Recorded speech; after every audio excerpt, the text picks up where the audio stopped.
अस्सलाम वालेकुम। In this video हम एक अनकंफर्टेबल ट्रुथ एक्सपोज करने वाले हैं।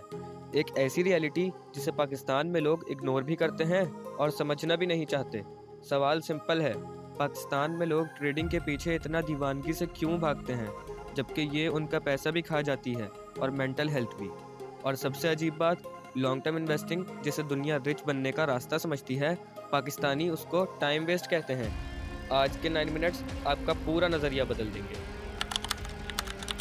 सबको क्विक प्रॉफिट चाहिए, सबको ओवरनाइट पैसा चाहिए, सबको एग्रेसिव ग्रोथ चाहिए, लेकिन जब ग्राउंड रियलिटी देखते हैं, 10 में से 9 ट्रेडर्स पैसा गंवा देते हैं। लॉस खुद होता है और ब्लेम मार्केट को दिया जाता है।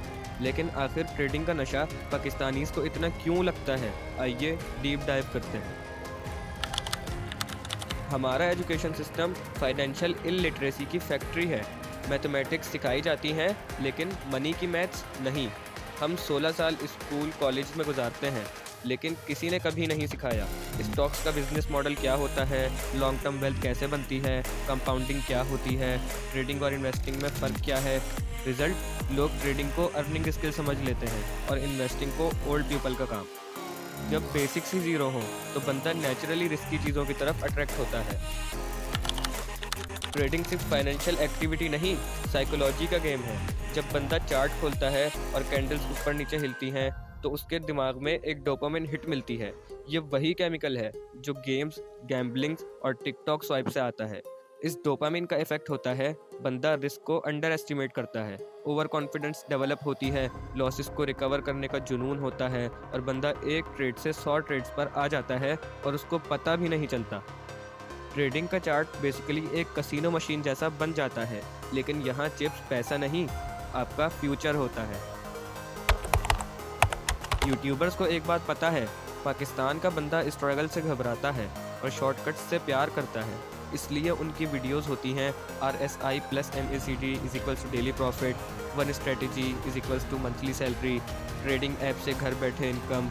लेकिन सच क्या, उनकी अर्निंग्स होती हैं एड्स, व्हाट्सएप ग्रुप्स, सिग्नल्स, और आपकी अर्निंग्स लॉस, स्ट्रेस और सिर्फ रिग्रेट। ये लोग मार्केट को कॉम्प्लिकेटेड दिखाकर आपको अपने चैनल पर डिपेंडेंट बनाते हैं। नॉलेज नहीं देते, सिर्फ अपना कंटेंट बेचते हैं। ब्रोकर की पूरी इनकम आपके ट्रेड्स से होती है। आप जितना ज़्यादा बाय सेल करते हो, ब्रोकर उतना ज़्यादा कमीशन कमाता है। इसलिए उनकी मार्केटिंग होती है, सर स्कैल्पिंग ट्राई करें ना, सर डेली 3-4 ट्रेड्स करें ना, सर लेवरेज यूज़ करें, हाई प्रॉफिट होगा। किसी ने कभी ये नहीं कहा, sir long term investing best है। क्यों? क्योंकि लॉन्ग टर्म इन्वेस्टर कमीशन नहीं देता, ट्रेडर देता है, और इस मुल्क में ट्रेडर का खून सबसे ज़्यादा निकाला जाता है।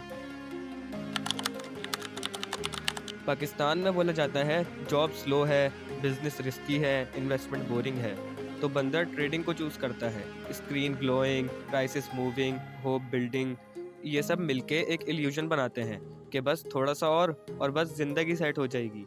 लेकिन असली वर्ल्ड में ट्रेडिंग फास्ट मनी नहीं, फास्ट लॉस होती है। मोस्ट पाकिस्तानी ट्रेडर्स मार्केट को समझने की बजाय मार्केट को कंट्रोल करने का सोचते हैं। 2 ट्रेड्स प्रॉफिट, लगता है प्रो ट्रेडर बन गए। एक इंडिकेटर चल गया, लगता है सारी स्ट्रेटजी परफेक्टली आ गई। एक लॉस आ गया, लगता है बस कल रिकवर हो जाएगा, या बस एक और ट्रेड ले लूं तो उससे रिकवर हो जाएगा।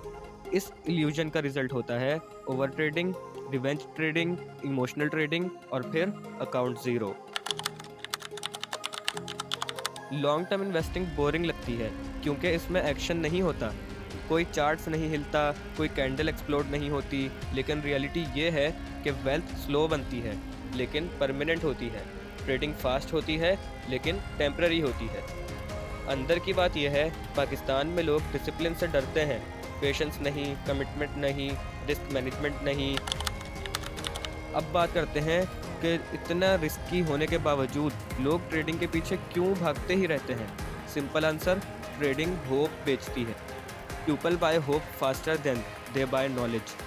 होप में पावर होती है, लेकिन होप बिना स्किल के बर्बादी होती है। अब सबसे इम्पॉर्टेंट क्वेश्चन, हम इस प्रॉब्लम को टैकल कैसे कर सकते हैं? नंबर 1, स्कूल एंड कॉलेजेस में basic financial education, compound interest, savings, budgeting, business models, stocks, ये सब सिलेबस का पार्ट होना चाहिए। नंबर 2, सोशल मीडिया पे फैक्ट बेस्ड कंटेंट। यूट्यूबर्स को रेगुलेट नहीं कर सकते, लेकिन लोगों को एजुकेट कर सकते हैं। ऑथेंटिक क्रिएटर्स को प्रमोट करना होगा जो शॉर्टकट्स नहीं, रियल फाइनेंस सिखाएं। नंबर 3, ब्रोकर्स का बिजनेस मॉडल को समझना। लोगों को यह समझना होगा कि ब्रोकर आपका दोस्त नहीं, एक बिजनेस है, इसलिए ज़्यादा ट्रेडिंग इज इक्वल्स टू ज़्यादा लॉस। नंबर 4, ट्रेडिंग को स्किल नहीं, हाई रिस्क एक्टिविटी समझना। ट्रेडिंग कैन वर्क, लेकिन सिर्फ उनके लिए जो साइकोलॉजी समझते हैं, रिस्क मैनेज करना जानते हैं, ईयर्स ऑफ लर्निंग इन्वेस्ट करते हैं, इमोशनल डिसिप्लिन रखते हैं, और 99% लोग ये नहीं करते। नंबर 5, लॉन्ग टर्म इन्वेस्टिंग को कल्चर बनाना। वेल्थ तब बनती है जब इनकम स्टेबल हो, सेविंग स्ट्रॉन्ग हो, स्टॉक्स वाइजली चूज हो और टाइम दिया जाए। ये फार्मूला दुनिया का सबसे टेस्टेड फार्मूला है। नंबर 6, लोगों को पेशेंस और डिलेड ग्रेटिफिकेशन सिखानी होगी। ये स्किल ज़िंदगी के हर एरिया में इंसान को अनबीटेबल बनाती है। एंड में एक बात याद रखो, मार्केट उन लोगों को रिवॉर्ड करती है जो सबसे ज़्यादा ट्रेड्स नहीं, सबसे ज़्यादा पेशेंस रखते हैं। शॉर्टकट्स का जज्बा होता है, लेकिन लॉन्ग टर्म का नतीजा होता है। और नेक्स्ट वीडियो में हम आपको बताएंगे लॉन्ग टर्म इन्वेस्टिंग कैसे की जा सकती है और कैसे अच्छे स्टॉक्स को अपने लॉन्ग टर्म पोर्टफोलियो में ऐड किया जा सकता है। और अगर आपको ये वीडियो ज़रा सी भी वैल्यूएबल लगे तो लाइक और शेयर ज़रूर करना। मिलते हैं नेक्स्ट वीडियो में, तब तक के लिए अल्लाह हाफ़िज़।